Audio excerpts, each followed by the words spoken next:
Good day to you, and thanks for staying tuned to your darling station, Sunrise FM 96.1. And I'm glad to welcome you to the program A Stitch in Time, coming to you from Sunrise FM 96.1. My name is Precious Chukwekezi. It is my pleasure to have you join us on today's edition of the program as we explore the remarkable contributions of our brothers and sisters who live in diaspora as they contribute towards the development of our dear state, Enugu State. So it is my pleasure to have you join us as we hear from them about whether or not they've started contributing, and if they have started contributing, they've tell us what they've done, or what they're planning to do.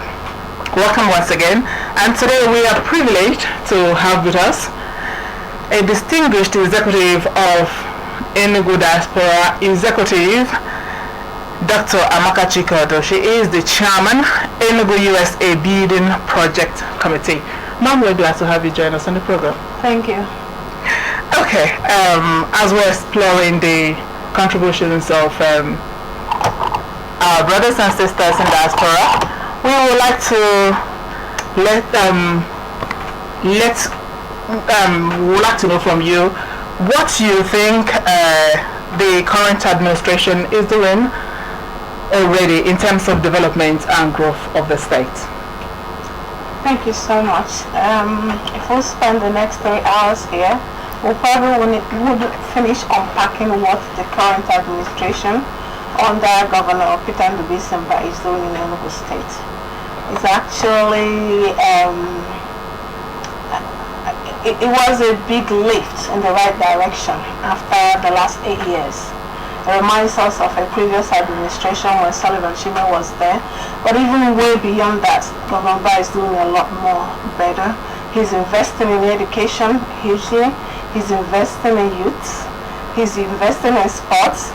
He's also investing in health, infrastructure, building, completing all kinds of uncompleted buildings.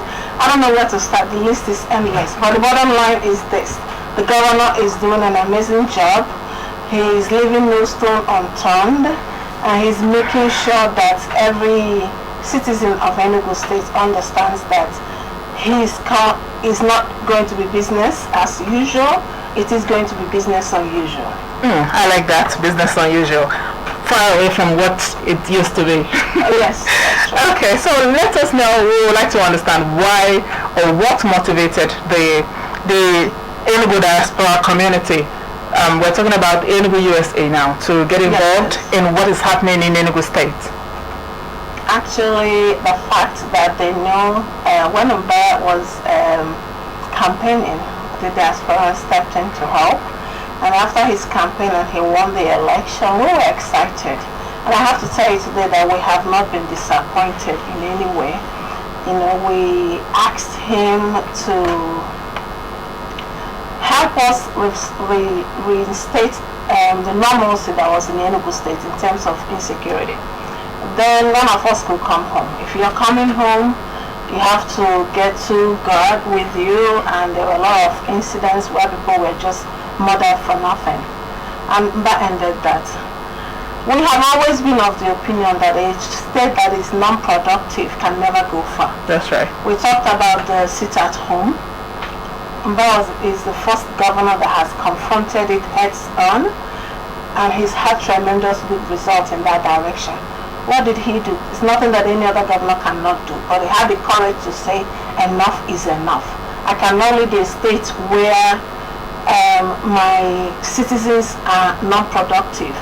Instead of having 5 working days, we ended up having like 4 working days. Monday, which should be the beginning of every enterprise, every small business, every even government offices, has been relegated to another extension, and that's not acceptable. He said that. He went ahead and made sure that it's implemented, and now sit at home is history in Enugu State. That's amazing. We are grateful for that. And that's why you guys are coming home now. Exactly. Okay. Now that Enugu USA want to get involved in what is happening in Enugu, we would like to know the key areas you want to focus on. Absolutely. in terms of development? Absolutely. We've always said that education is key. Okay. So any development, any country that wants to get developed, if your citizens are not well educated, you're not going to see that move shift in the right side of development.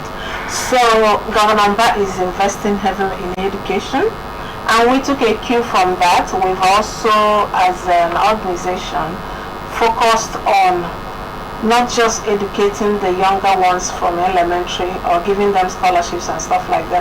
We focused on skill acquisition. There is this group, this population, cohort that graduated secondary school. Some of them went to university, they still don't have a job. And what are they doing? They join the bandwagon of sit at home. They are being easily pulled towards crime because that's the only way they can sustain and have a living wage. How much is the minimum wage in Enugu State? Mba did increase that, right? And these youths are still floating neither here nor there. And I know that Enugu USA came up with the education program where we would build an on-site estate and we will have to train artisans in various fields. What is that going to do? It's going to increase the workforce of Enugu State. Is going to increase skill in Enugu State. And at the end of the day, you'll find out that more of our youths, whether female or male, will become fully engaged, whether self-employed or employed by someone else who is opening. That when creating that enabling environment is key to us, and that's what motivated us to say, yes, this is the time to come home. This is the time to engage our youths once more. This is the time, most importantly, to actually build a facility for them where they can easily go and learn a trade, come out and engage in that trade. That's what's okay. So that's why you prioritize in education. Yes, yes. We didn't leave health alone. Okay. We're not forgetting about health. Health is wealth.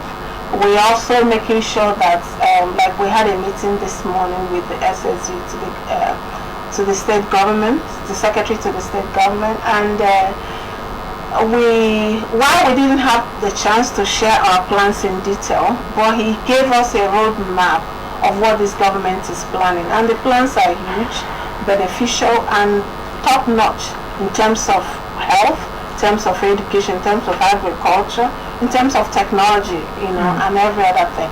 I think we are blessed to have Governor Peter Mba as the governor right now in Enugu State. Okay.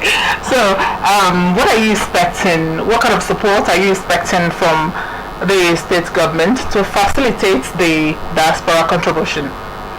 Well, remember, Enugu USA Incorporated is a non-profit organization.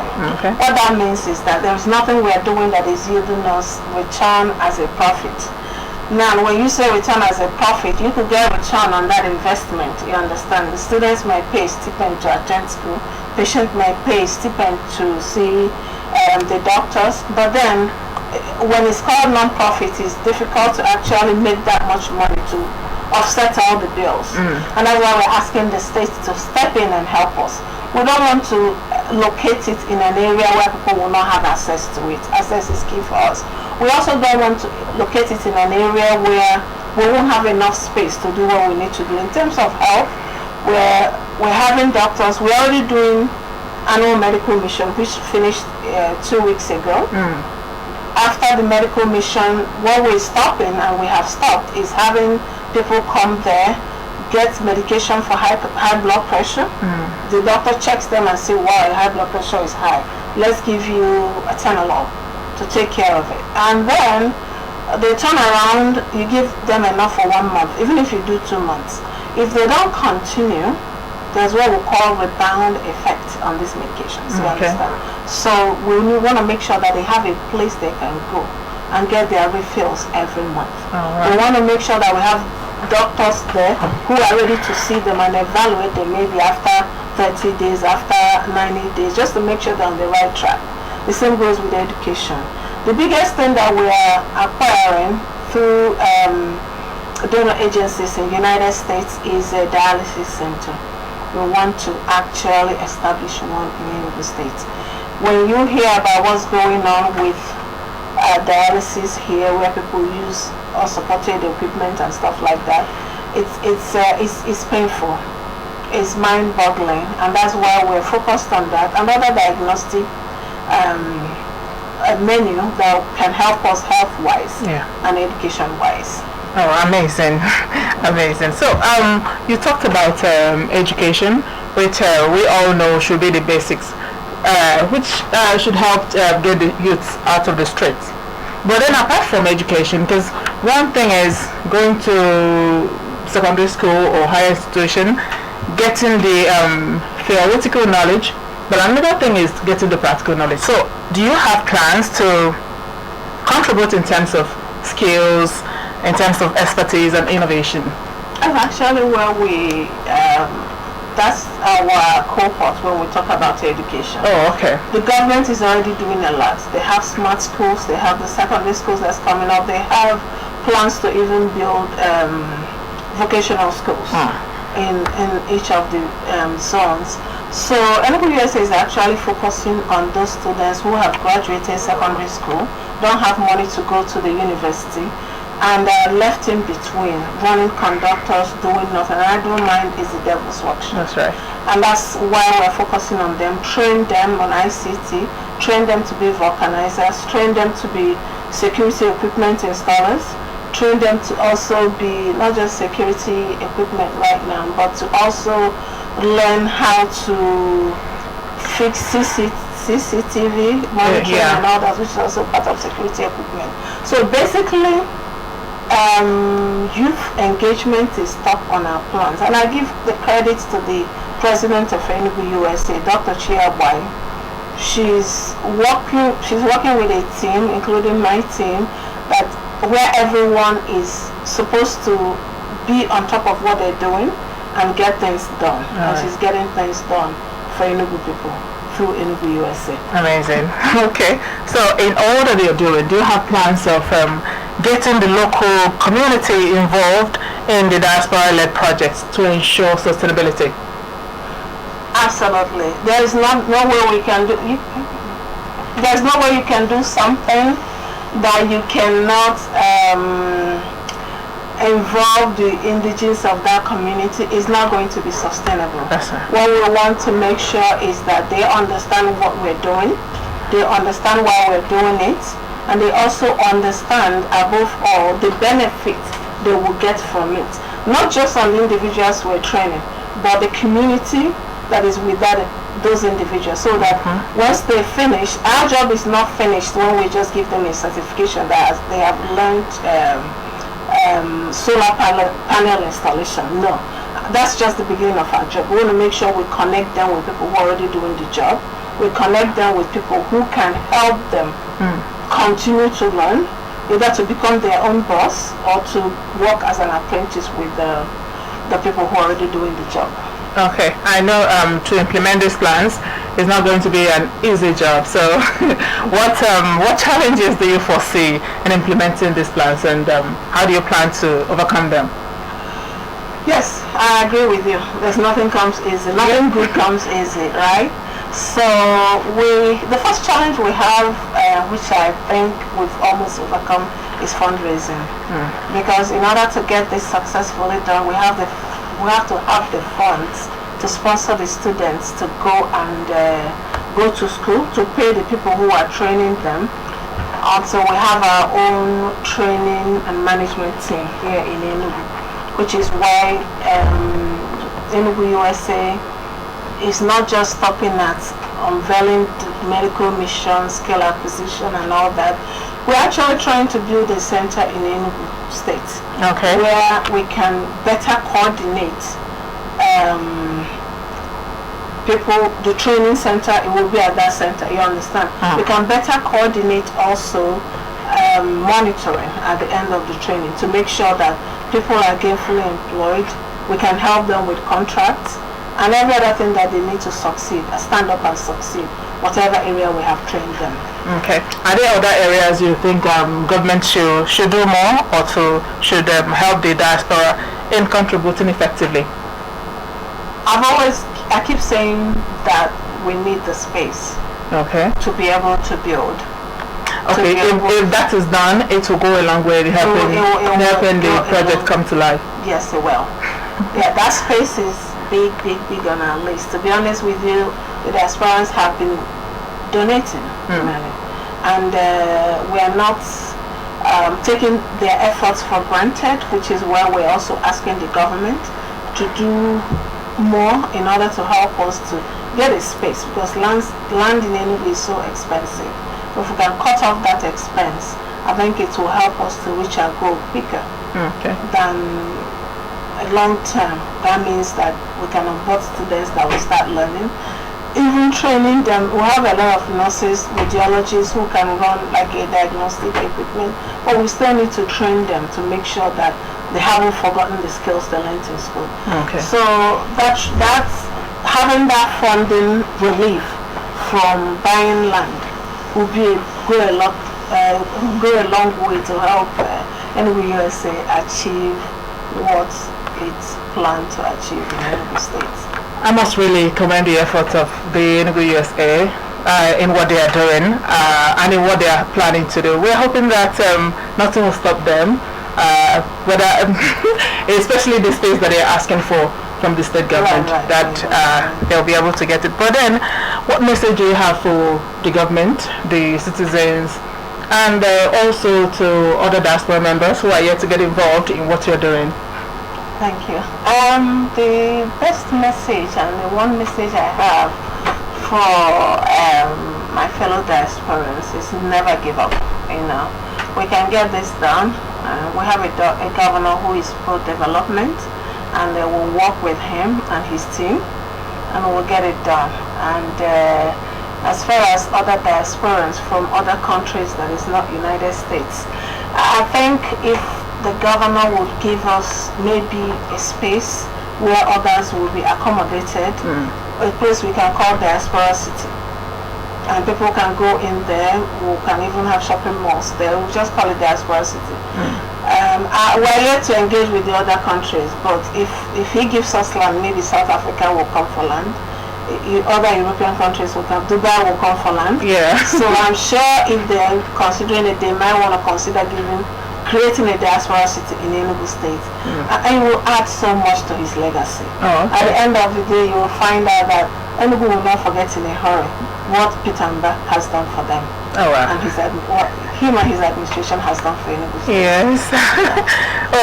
So we're pushing for Diaspora City. We put a sign in front of EVP. Coming soon. We're hoping to see the Diaspora City come soon, as soon as possible. Thank you. We appreciate you and other diaspora members once again in what you're doing. Don't stop. Can I give a shout out to my committee, all my committee members at the building? I fully appreciate what you're doing. They've been working night and day just to raise the funds, create the enabling environment, and also prepare to meet with the government like we did this morning. HRD Gobu, Belezon, and a host of other members of the committee. I really thank them for the work they're doing, for the dedication. And I thank some of our students and the ESCO and the board of Enugu USA. Thank you very much. Our special guest on today's edition of A Stitch in Time has been Dr. Amaka Chike Odu. She is the chairman Enugu USA Building Project Committee. Your contribution has been so it's really appreciated. Thank you so much. Thank you for coming. You're welcome. So as we conclude the insightful contribution discussion on diaspora engagement in the development of Enugu State, it is clear that our brothers and sisters who are living abroad, their contribution is critical, is very important in the development of Enugu State. So for others who are yet to get involved, we're urging you that the time to get involved is now, because a stitch in time saves 9. We appreciate you for being there. My name is Precious Chukwekeze. Don't forget that your life is precious.